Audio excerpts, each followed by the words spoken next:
The Bliss Business Podcast, the show about empathy, connection, and consciousness in business. Today's episode is brought to you by Zero Company, your paid search, social media, and programmatic ad experts. Welcome to the show. We've got myself, Stephen Sakach. We've got Maher and Tullio Siragusa with us today. So it's often said that the kindest person in the room is the smartest. And what we want to do with this podcast is help you with finding all the obstacles and roadblocks and barriers against connection and empathy in business and within yourself, and how we can overcome these. So with that, Tullio, who do you think this podcast would be for? I think this podcast is really designed for anyone who is committed to being a people-centric organization. So if you're a business that cares about people, whether those people are your customers, your employees, your colleagues, your partners, this is a podcast designed to talk about how can we spread more empathy in the workplace, spread more empathy in the world, how we can even spread more love in the workplace. What business impact does that have? There's actual some real great data that suggests it's not only just good for people, it's good for business. And of course, anyone who's committed to growing and becoming a better leader, a better human being, that's really what this is about. And we want to hear from people that have their stories to share, just like we're going to share ours today. And I'm really excited about where this will take us. Ash, I see you got the puppy there. How about yourself? Who do you see this podcast being for? I think, I see this podcast being for any organization that's trying to build a sustainable system into the future. I think when you're trying to bypass certain obstacles that are, self-sabotage within an internal organization, whether that's resentment in the workplace, way colleagues communicate with each other, the way typically issues could start to stem through resentment and problems start to stem in business that typically aren't really caught. They are problems that are planted like seeds. So if you're someone that's looking to build something sustainable, something that's going to bypass that 10-year mark in your business, and you understand that it all starts with your people, then I believe that this podcast could definitely help you in building a more sustainable system through love and connection internally. Yeah, I really think it is for anyone. I mean, if you're working at a company, there's usually some way that you're going to be able to connect with other people, right? No matter what position you're in, whether it's customers, whether it's your colleagues, and build authentic connections, be empathetic when it's required. So I think it's important for anyone. It's probably especially important, I think, for marketers too, because they're the keepers and the tellers of your brand story, right? So if you can build humanity into your business and you can tell that story, and you can authentically connect with your customers, they'll love you so much they won't leave you. But having that authentic connection, I think it's something that can't be faked. So it really does require all parts of the business, to be on the same page, to rowing in the same direction. So Tullio and Ash, when you've worked at other companies, have you been in a situation where they've lacked that empathy? Tullio, what about you? What comes to mind? Absolutely. I actually was part of an organization where some of these principles were part of the fabric of the company. And it was such a contrast that I didn't know just how bad it was, the alternative was. And in fact, one of the reasons I became a design thinking practitioner was because I was like, there's got to be a way to codify and help companies implement these ideas. So, in an environment where it lacks empathy or a focus on people, or what I like to call the command and control environment, you're just a cog in the wheel.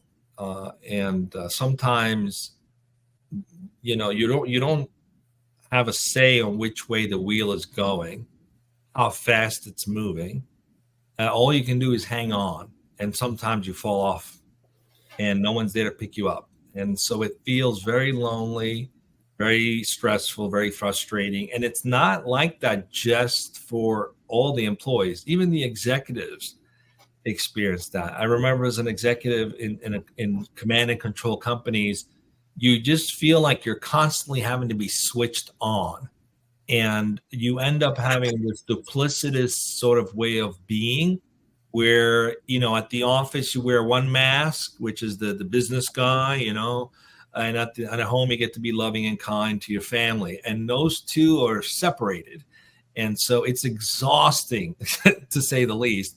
But you don't know it's exhausting until you experience something else. So I felt as though after experiencing a loving, kind, empathetic kind of organization, anything else just feels dirty to me. It's like, how can anybody operate that way? But it's like 99% of most companies, maybe not 99%, but it's way up there, still operate this way. And it makes people feel really disconnected, disengaged, and not excited to go to work. It just becomes something you need to do instead of something you're excited to do. That was my experience. Yeah, I agree. Especially the word exhaustion too. It's just tiring, right? From many ways. Ash, how about yourself? I have to piggyback on the word duplicitous. That is, that's the perfect way to put it. You come into an environment where you can't stand being in that environment, and then you leave that environment where you can stand being in that environment, which could be going back home to your family, right? Can you imagine? It's exhausting to have to wake up and not stand the environment that you're in, maybe have an issue with your colleagues, maybe there's a level of resentment or toxicity in the environment, or maybe you believe that you have to become this tough boss and you have to be a certain type of way with certain people. What I found from that experience is it's really hard to play two characters in life and in business and in everything, right? Because even when you're trying to build that genuine connection where you need that cushion from your employees to step up or practice that good faith or goodwill or go above a little bit above and beyond, it's hard for them to go above and beyond with someone that they don't feel authentically connected to, where, oh, you're this way with me in this instance, but outside you're in this way. Well, you know what? If it's just business, then I'm going to choose myself over the greater good of the company. And what I found with organizations that practice that love within the organization, where everybody practices goodwill together, I think naturally that law of reciprocity, we typically do naturally want to help each other out.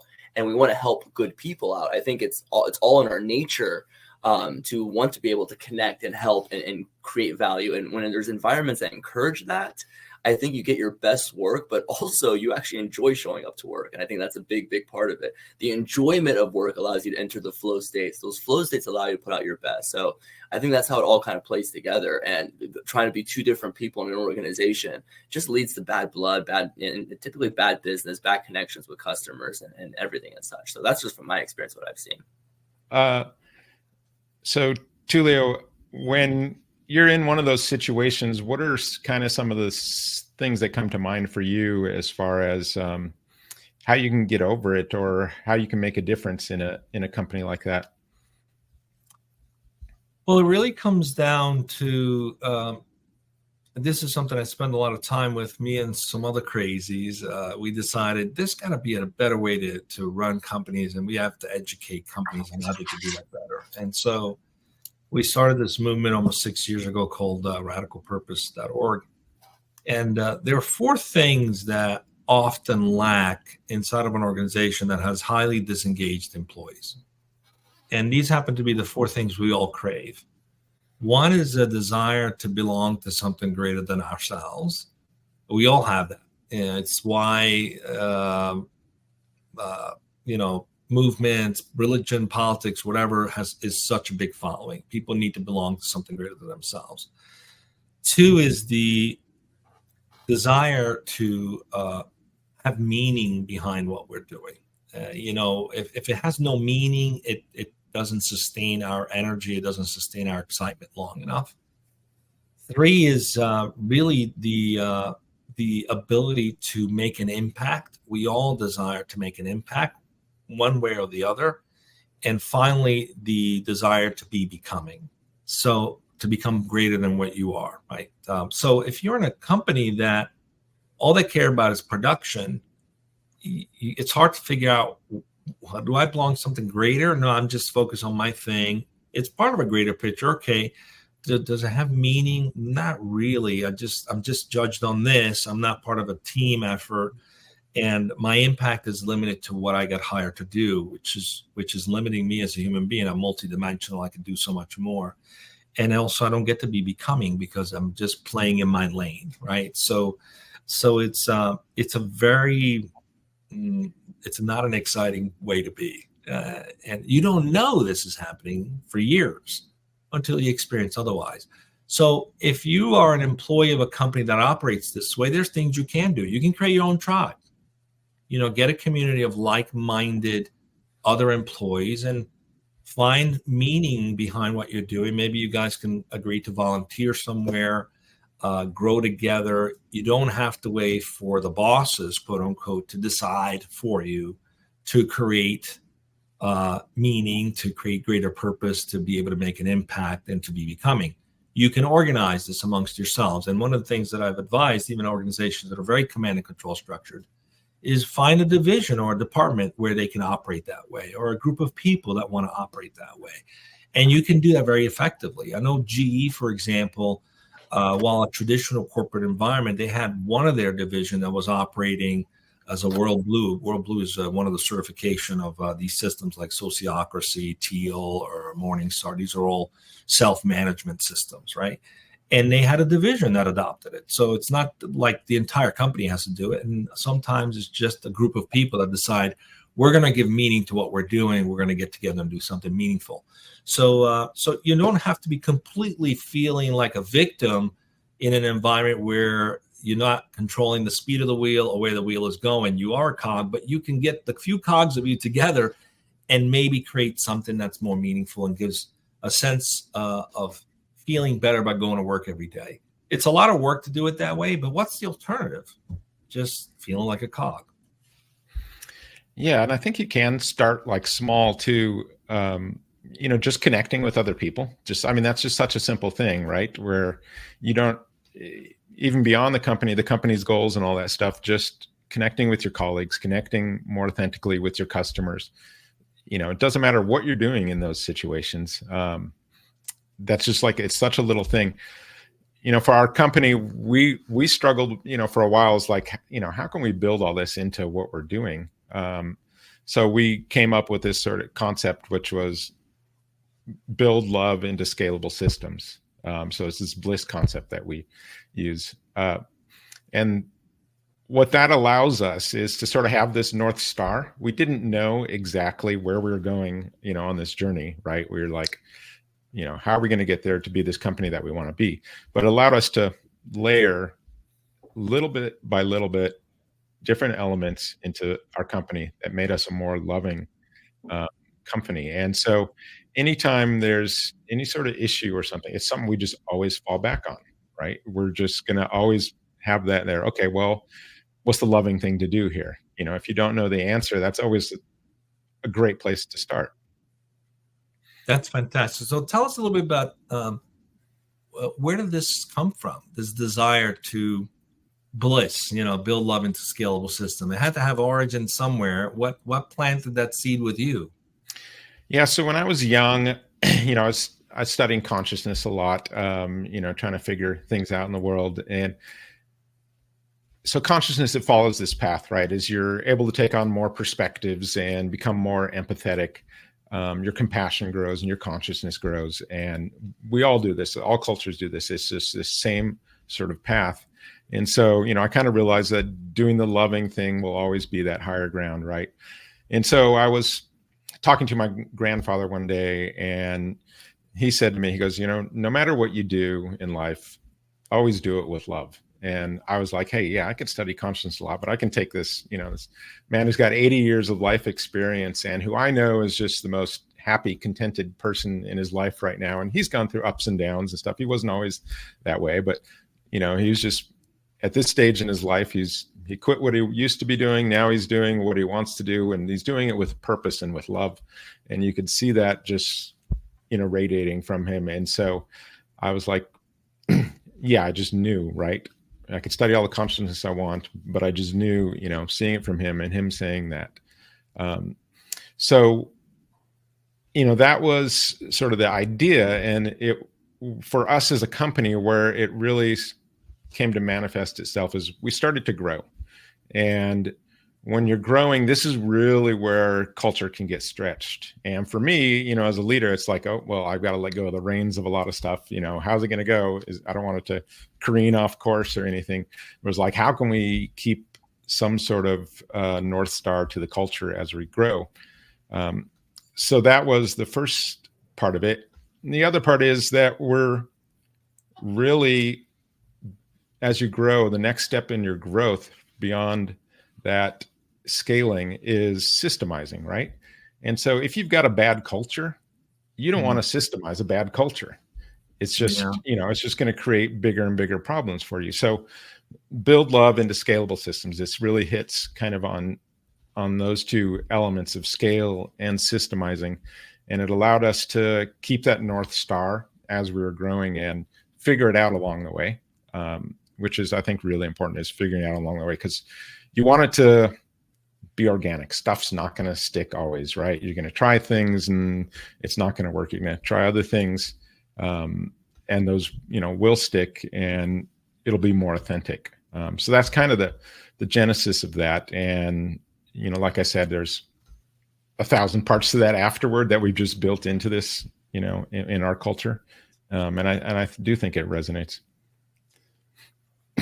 I was wondering if you've had any challenges around this, introducing people to it in the context of work. And we're talking about Bliss, and we're talking about building love into scalable system.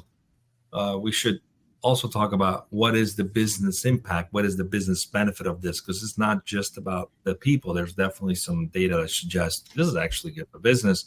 But before we go into that, I was curious to hear any stories of anyone you might have met with challenges, embracing this. I can share one real quick. I had a story where we had an employee that we hired in one of the companies I was with that was operating this way, and they suffer from tremendous anxiety, mostly because they weren't told what to do every day. Like, tell me what to do. What am I supposed to do? Give me what I'm being measured against. And it was like, no, this is self-organizing, self-managed, just work as a team. You come up with what you want to do, right? We have goals and you're being asked to contribute what you want to contribute to these goals. And it was such a foreign concept to him that it was causing him stress. I mean, we even paid for some therapy to try to see what was going on. It was a serious problem. And eventually we realized maybe this environment is not for you. It felt a little bit like the elephant that was a baby elephant tied to a pole, and it tried to break free when it was a baby and it couldn't. And for years and years, it tried to break free. And then when it became this majestic giant elephant that could break away from the pole like this, it didn't even try anymore because it just was programmed to think, I can't. And it felt really sad to me to watch this, because this was an individual who just couldn't embrace this kind of freedom. And it made me realize there's people out there that have been so scarred by the non-authentic command and control type of environments that they are afraid to even be free. Any experiences like that? I'd love to hear anything that you guys might have experienced yourself on this. So I have to add to something that's similar to your experience. The difference being with how people dealt with mistakes in the workplace, where you're encouraged to be proactive, you're encouraged to go the extra mile. But if you make a mistake in the process, you will be beaten down and highly, what's the word I'm looking for when you're in trouble? You get in trouble, right? Yeah. And that causes people to not take any action. They'd rather not be the proactive one. They'd rather not go out there and take that extra call and see if they could convince a customer to come in. They'd rather just play it safe. And in that playing safe, nothing's getting done. Why aren't you guys taking the actions you're supposed to be doing? Why aren't you doing your jobs? Well, I'm scared to do my job because I know if I do my job wrong, I might lose my job or I'm going to get torn into. So I'd rather just play it safe. Well, everyone's playing it safe and nothing's getting done. Nothing's being pushed forward. So now they're running into an additional frustration. How do I get our people to be proactive? Well, maybe be a little bit nicer to them if they make a mistake. Maybe show some more love, things like that. Yeah, I always say any problem that happens at work, it's really my problem in some way. So that takes that off your your shoulders to some extent, because maybe I didn't provide you the right training, or I didn't, set the stage correctly for you. There's things that I can control or, push that's going to help you succeed. And so, yeah, there's going to be failures, and yeah, you messed up at that thing, but it's like, okay, how did you mess up? Why did you mess up? What could we do better?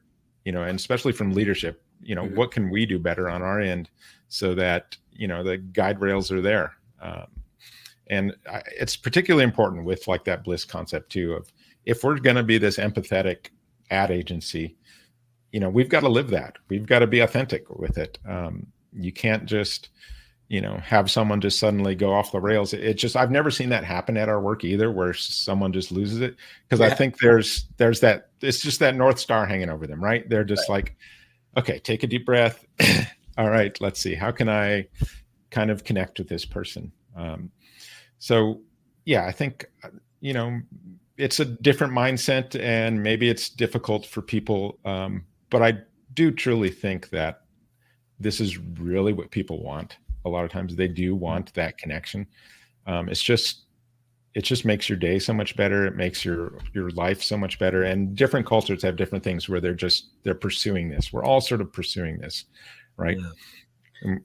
Yeah. This individual happened to be coming from a culture where it's the bosses historically will play nice, but it's like, I got you kind of thing, which is it's just dumb. It's counterproductive, counterintuitive, and it doesn't help the business. And speaking of the business, this is the Bliss Business Podcast. Otherwise it would just be the Bliss Podcast. We can talk about bliss all day long, but let's talk about the business ramification of this. There is some data suggesting that this is actually really smart way to run a business. You want to share some of that with us, Stephen? Yeah. So I think this is going to be the future of business, right? We know how people evolve. We know how their consciousness evolved, and it's that, like I mentioned, ability to take on more perspectives, the ability to be more empathetic. This is across cultures. When you look at higher consciousness and how people evolve, it really becomes that sort of empathetic, loving, humble thing. Right. So we know how people are going to evolve, and businesses, the gravity of business usually follows how people are evolving. Right. So right now, people are evolving to those higher stages of consciousness much faster than they used to. So the workforce is coming in with, higher stage of consciousness than they did 100 years ago. Right. So when you're building a business, you've got to kind of keep in mind the future. And if you're not going to be addressing some of those things, it's going to cost you in that way too, with your personnel. But data wise, yeah, there's definitely some studies that have looked at these companies that take this sort of empathetic approach to what they do. And it covers all assets of their, all aspects of their business, not just customers, not just their colleagues, but also the investors and, there's different areas in the business. They're looking for this sort of holistic approach to running an empathetic business. And so what the study did is it went and identified about 20, 30 companies, narrowed it down to about 20 or 30 of them. And it compared the results of if you bought stock in this company versus if you bought stock in the S&P 500. S&P 500, straight standard investment, right? So in 5 years, the return on these sort of empathetic, loving companies was 151%. The return on the S&P 500 companies was 61%. In 10 years, these blissful companies were at 410% return. S&P 500 was 107%. In 15 years, it was 1,681%. Versus S&P 500 at 118%. So the data is there. It backs up this approach. And so it wouldn't get anywhere if there wasn't ROI in this.